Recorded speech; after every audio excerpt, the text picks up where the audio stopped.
This is the story of how an $8.8 million Australian film became a $328 million global phenomenon, and how the real-life romance between its stars lasted exactly as long as one of them predicted it would. Paul Hogan and Linda Kozlowski's relationship wasn't hidden by Hollywood. It was one of the most publicized romances of the 1980s. But what makes their story fascinating isn't scandal or secrecy, but what Paul said early on. That on-set romances never last more than about 20 years, and 23 years later he was right. Two people from completely different worlds met on a film set in Australia in 1986, and nothing about their backgrounds suggested they'd fall in love. Paul Hogan was 47 years old and already a household name in his home country, having worked as a rigger on the Sydney Harbour Bridge before becoming a lifeguard and eventually breaking into entertainment. His show, The Paul Hogan Show, had run for 14 seasons from 1973 to 1984, and by the time Crocodile Dundee was filming, he'd been married to Nolene Edwards for over 20 years with 5 children: Scott, Brett, Todd, Clay, and Lauren. Linda Kozlowski was 28, 19 years younger than Paul, born in Fairfield, Connecticut on January 7, 1958, the same year Paul married Nolene. Her path to that film set couldn't have been more different. She graduated from Juilliard School's drama division in 1981 with a Bachelor of Fine Arts, trained as an opera singer, and performed on Broadway in Death of a Salesman in 1985, working alongside Dustin Hoffman, who became her mentor. But when she auditioned for Crocodile Dundee, Linda was broke and unemployed.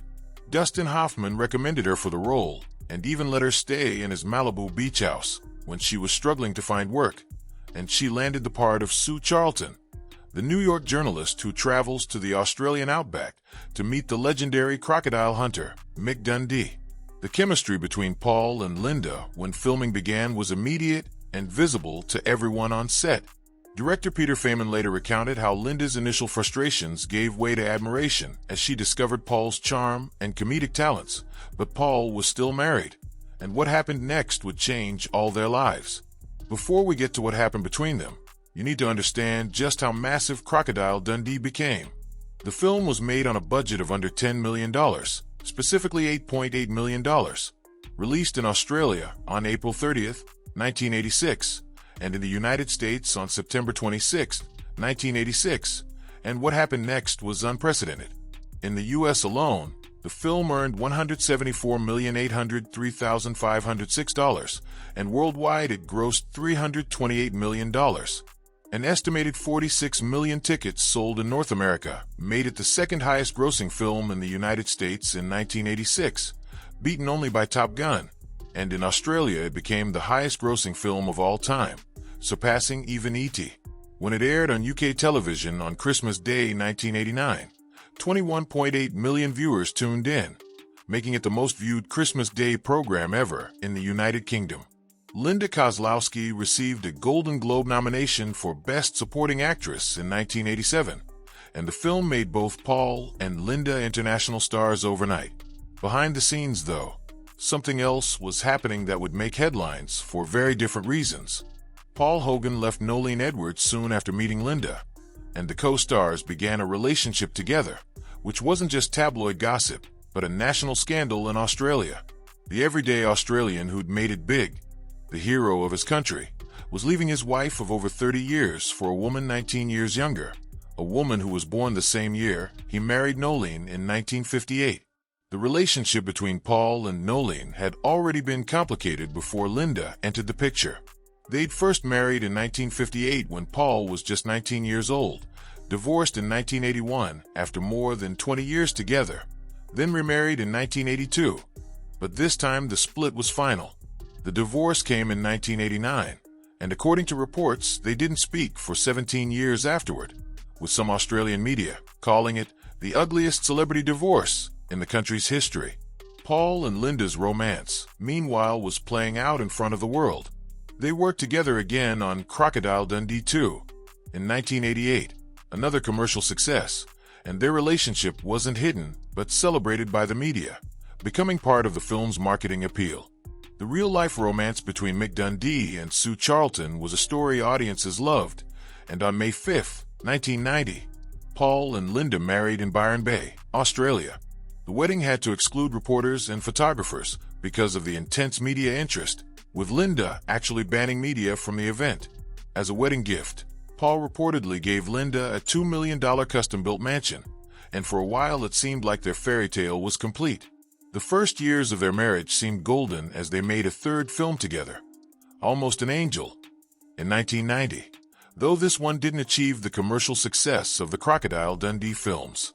They returned to the franchise one more time with Crocodile Dundee in Los Angeles in 2001, and in 1998 their son Chance was born when Paul was nearly 60 years old, becoming a father again with 5 adult children from his first marriage, while Linda was 40.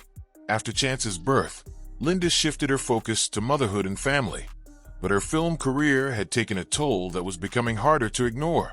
After the massive success of Crocodile Dundee, she found herself typecast, and as she put it, "After Crocodile Dundee, I turned down lots of stuff, most of it where I'd play the girlfriend of some funny man."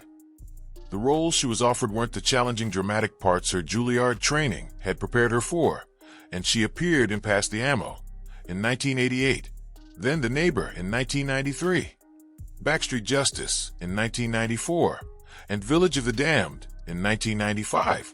These films didn't showcase her talents, and Linda later said, "These straight-to-video schlocky films I was getting were giving me an ulcer, basically because I was the only one on the set that cared about anything."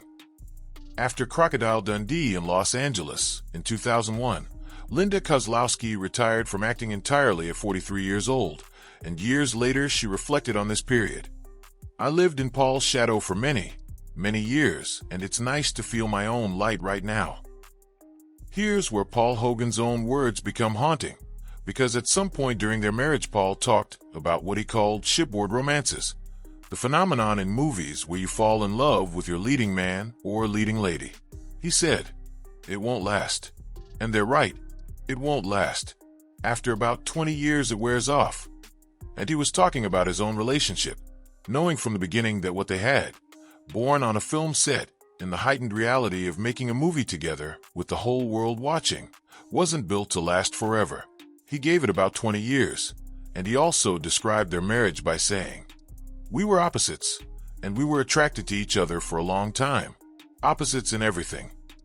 That attraction, that chemistry that lit up the screen in Crocodile Dundee, was real, but real doesn't always mean lasting, and Paul seemed to understand this better than most people do when they're caught up in romance. In late 2013, after 23 years of marriage, Linda Kozlowski filed for divorce, citing irreconcilable differences, and the divorce was finalized on July 23, 2014, when Paul was 74 years old and Linda was 56. But here's what's remarkable about how their story ended. Unlike Paul's first divorce, this one was genuinely amicable, with Linda saying, "The divorce was completely amicable. We talk on the phone all the time. I go over and have coffee. We're completely friendly. Everybody's happy." She explained what happened simply. "Honestly, we just naturally grew apart. One of our problems was we really had nothing in common, and over time, that happens to a lot of people." And Paul echoed this sentiment. He described enjoying 20 wonderful years, 2 or 3 that were sort of like worn out, and said, "How can you fail after a quarter of a century?" Failed marriages are when 2 people stay together even though they have long ago lost interest. Think about that for a moment, because Paul Hogan predicted their romance would last about 20 years. They made it to 23. He said opposites attract, but that attraction wears off. And that's exactly what happened. No bitterness, no betrayal, no scandal. Just 2 people who fell in love in extraordinary circumstances and stayed together until they naturally grew apart. And Paul even said with characteristic humor, "I'm very flighty. A woman lasts for about a quarter of a century, and then they get bored with me." The divorce settlement reflected their amicable split, with Linda receiving a one-off payment of $6.25 million, about $5.775 million US dollars, while Paul retained all rights to the Crocodile Dundee character and the film company. Linda could remain living in their Venice Beach home until 2018 or until she remarried, whichever came first. And she also had the option to buy the Venice Beach home for the original purchase price of $1.59 million. Neither paid child nor spousal support. They shared legal custody of their son Chance, who was 16 at the time of the divorce, and Linda used her divorce settlement wisely. She purchased 3 beachfront properties in Venice, California, an area that became known as Silicon Beach. And as property prices in the area increased significantly, her investments became very profitable, with Linda Kozlowski's net worth estimated at around $10 million as of 2025. After the divorce, Linda Kozlowski did something unexpected and took a trip to Morocco, where she met Malay Hafid Baba, a Moroccan tour guide with over 25 years of experience facilitating film shoots in Morocco. He'd worked on major productions including Sex and the City 2, Gladiator, Alexander, Black Hawk Down, The Mummy 2, Kingdom of Heaven, and Inception, and Linda and Malay fell in love. She described their meeting. "We knew in an instant that we had known each other for 1,000 years, that it was a magical moment in our lives. And in 2014, shortly after her divorce from Paul Hogan was finalized, Linda and Malay co-founded Dream My Destiny, a tour company based in Marrakesh, Morocco. The company offers bespoke luxury tours of Morocco and customized travel experiences, and Linda now splits her time between Marrakesh and Los Angeles." Australian media reported in 2017 that Linda and Malay had married, and at 67 years old, Linda Kozlowski has found her own light, as she said she wanted to. She's running a successful business, living between 2 continents, and has maintained a friendly relationship with her ex-husband, with Paul Hogan reportedly friendly with Malay, and the 3 have been seen together in Los Angeles. Paul Hogan is now 85 years old, still living in Venice Beach, Los Angeles, and he hasn't remarried since his divorce from Linda. Recently, he's expressed a desire to return to Australia, but has said he's staying in the United States for his son Chance, who now lives with his father in Venice Beach at 26 or 27 years old. Chance is pursuing a career as a musician and serves as the frontman of a Los Angeles-based punk band called Rowdy P. And over the years, both Paul and Linda have expressed concerns about Chance's well-being, with both parents reportedly reuniting multiple times to support their son. Recent years have brought renewed interest in the Crocodile Dundee story, with a documentary titled Love of an Icon, The Legend of Crocodile Dundee, offering an in-depth look into the film's legacy and the relationship between Paul and Linda. Director Peter Feynman discussed the on-set chemistry and how their romance developed, and in December 2024, Paul and Linda were spotted together working on a project, with 2025 bringing reports of Crocodile Dundee, the encore cut, in development. In May 2025, they were photographed together with son Chance in Los Angeles, looking, as one report put it, worlds away from their movie roles. And the fact that they can still collaborate and support each other decades after their divorce speaks to something deeper than most Hollywood romances ever achieve. What do we make of this story then? Paul Hogan and Linda Kozlowski met on the set of a film that would earn $328 million worldwide and become a cultural phenomenon. Their chemistry was undeniable and right there on screen for anyone to see. And that chemistry was real, leading to a real relationship that would span more than 2 decades. But Paul knew something from the beginning about romances born on film sets, in that heightened reality, and he gave it about 20 years. They made it to 23 years of marriage, 27 if you count from when they met, and Paul left a marriage of over 30 years, endured being called a villain in his home country, and built a new life with Linda. They made films together, had a son together, and by all accounts had 20 wonderful years together. And when it ended, there was no ugliness, no bitterness. They grew apart as people sometimes do, and they handled it with maturity and grace, with Linda saying, "How can you fail after a quarter of a century?" And Paul agreeing that failed marriages are when 2 people stay together even though they've long ago lost interest. By that definition, their marriage wasn't a failure at all, and today Linda has reinvented herself as a businesswoman in Morocco, married to a man she describes as magical, while Paul remains in Los Angeles, staying close to his son and maintaining a friendship with his ex-wife and her new husband. They both speak of their time together with fondness, not regret, and the story of Paul Hogan and Linda Kozlowski isn't about forbidden love or Hollywood cover-ups, but about something more universal and in its own way more interesting. Two people fell in love in extraordinary circumstances, stayed together for over 2 decades, raised a son together, and recognized when their time together had naturally run its course. Paul Hogan predicted that their romance would last about 20 years, and then it would wear off. And he was right. But maybe being right doesn't make it sad. Maybe 23 years of mostly happy marriage, an amicable divorce, continued friendship, and two people who both found contentment afterward isn't a story about love failing, but about love evolving.